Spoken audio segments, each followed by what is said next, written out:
Matahari Subaidah SPD MPD selaku tim adidiyata dan pembimbing karya ilmiah remaja SMK Negeri 7 Malang. Inovasi yang telah kami lakukan memiliki judul di Sukun Bekas Tebak sebagai pengembangan baru produk olahan hasil budidaya sekolah. SMK Negeri 7 Malang telah melakukan pembudidayaan tanaman-tanaman lokal. Sebagai contohnya ada tanaman sukun dan juga tanaman kastuba. Hasil budidaya sekolah kami lakukan pengembangan, kami lakukan inovasi baru yaitu menghasilkan produk Misuka. Sukun kastuba ini merupakan hasil inovasi yang mengangkat kearifan lokal serta keanekaragaman hayati yang ada di SMK Negeri 7 Malang ini. Berikutnya untuk tata cara pembudidayaan sukun dan juga kastuba akan disampaikan oleh Ibu Siti Hani Subaidah SPD MPD. Jadi kami sampaikan bahwa SMK Negeri 7 Malang ini terletak di lahan seluas 10.880 meter persegi. Dan di seluas ini kami memiliki banyak ruang terbuka hijau yang kami tanami tanaman khas Kecamatan Sukun, yaitu tanaman sukun. Tanaman sukun ini dibudidaya mulai tahun 2019. SMK Negeri 7 Malang membentuk tim sadar lingkungan atau disebut dengan tim Darling yang terdiri dari kelompok pendidik dan peserta didik. Nah, dalam kegiatan budidaya sukun dan kastuba ini dilakukan dengan beberapa tahapan budidaya. Untuk budidaya sukun dilakukan dengan pembibitan, persiapan lahan, pengolahan lahan, pembuatan lubang tanaman, penanaman, penyiraman, pemupukan, pembersihan atau penyiangan rumput, pengendalian hama dan penyakit, serta pemanenan berdasarkan kondisi tanaman.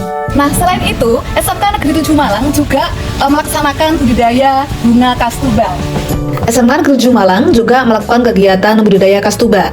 Budidaya kastuba ini dimulai dengan kegiatan pembibitan, yaitu menyiapkan tanah dan kompos yang dicampur dengan perbandingan 1:1. Kemudian bibit kastuba ditanam. Pada saat kastuba telah berukuran sekitar 10 cm, maka kastuba dipindah ke tempat yang lebih terang dan terkena cahaya matahari namun tidak secara langsung. Pada budidaya ini juga dilakukan kegiatan pemupukan 1 bulan sekali, kemudian penyiraman setiap hari, dan juga pemotongan ujung tanaman kastuba hingga tunas apabila tanaman kastuba sudah sepenuhnya berwarna hijau.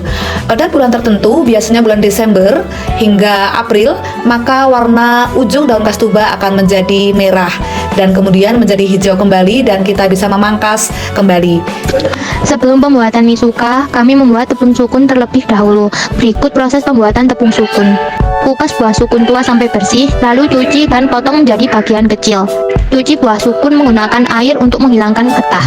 Kemudian, blender buah sukun tersebut hingga cukup halus. Setelah di blender, saring menggunakan kain saring, lalu diperas untuk mendapatkan sari-sari buah sukun. Perasan buah sukun dibiarkan selama kurang lebih 5 jam hingga mengendap dengan sempurna. Lalu dipisahkan antara endapan dan cairan. Kemudian, endapan dijemur di bawah sinar matahari hingga kering. Setelah endapan mengering, dilakukan penggilingan hingga halus, lalu diayak untuk mendapatkan tepung yang baik dan halus. Setelah proses pembuatan tepung sukun, dilakukan proses pembuatan misuka atau bisa disebut sebagai mie sukun dan kastuba. Untuk proses pembuatannya yaitu dicampur rata tepung sukun dengan garam, kemudian ditambahkan telur dan minyak ke dalam tepung sukun, lalu direbus kastuba di dalam air, kemudian disaring air rebusan kastuba dan dimasukkan ke dalam adonan sedikit demi sedikit sampai tercampur rata. Adonan diuleni hingga halus dan terlihat mengkilat. Adonan dibiarkan dalam suhu ruang selama kurang lebih 30 menit, ditutup dengan serbet makan, setelahnya dibuat adonan menjadi pipih. Dipotong adonan pipih menjadi bentuk mie, lalu ditaburkan dengan sedikit tepung sukun. Kastuba direbus di dalam air, kemudian air rebusan kastuba disaring. Misuka direbus dengan air rebusan kastuba tersebut selama kurang lebih 3 menit, dan mie siap untuk disajikan.